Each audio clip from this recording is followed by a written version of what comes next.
અંકલેશ્વર શહેર ST depot ખાતે નિઃશુલ્ક મેડિકલ કેમ્પનું આયોજન કરવામાં આવ્યું। અર્બન હેલ્થ સેન્ટરના સહયોગથી યોજાયેલા આ કેમ્પમાં ડ્રાઈવર, કંડક્ટર સહિત એસટી ડેપોના કર્મચારીઓની સ્વાસ્થ્ય તપાસ કરાવી હતી। સ્વભાવ સ્વચ્છતા સંસ્કાર સ્વચ્છતા 2026 સ્વચ્છતા સપ્તાહ અંતર્ગત આયોજિત આ કેમ્પમાં કર્મચારીઓના ડાયાબિટીસ, બ્લડ પ્રેશર સહિત વિવિધ આરોગ્ય પરીક્ષણો કરવામાં આવ્યા હતા। જરૂરિયાત મુજબ કર્મચારીઓને નિઃશુલ્ક દવાઓ પણ આપવામાં આવી હતી।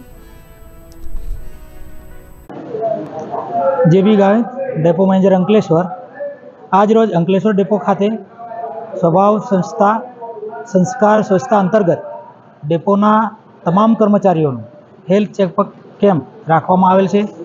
जेमां अर्बन हेल्थ सेंटर अंकलेश्वरना सहयोगथी अमारा ड्राइवर, कंडक्टर, मिकेनिक તેમજ સફાઈ કર્મીઓ સહિતના સ્ટાફનું હેલ્થની ચકાસણી કરવામાં આવી। નિઃશુલ્ક દવાઓ પણ એ લોકોને વિતરણ કરવામાં આવેલું છે। હું Jigar Parekh MPW urban health centre Ankleshwar આજ રોજ 14/7/2026 દિવસે અંકલેશ્વર સિટી બસ ડેપો ખાતે ફ્રી મેડિકલ કેમ્પનું આયોજન કરવામાં આવેલ છે। આ કેમ્પની અંદર ડ્રાઈવર, કંડક્ટર, સફાઈ કર્મચારીઓ, મિકેનિકલ સ્ટાફ અને મેનેજર સહિતના તમામ સ્ટાફોએ મેડિકલ કેમ્પનો લાભ લીધો છે। આ લાભની અંદર જરૂર પૂરતી જણાય અને એમને દવાનું વિતરણ કરવામાં આવેલ છે।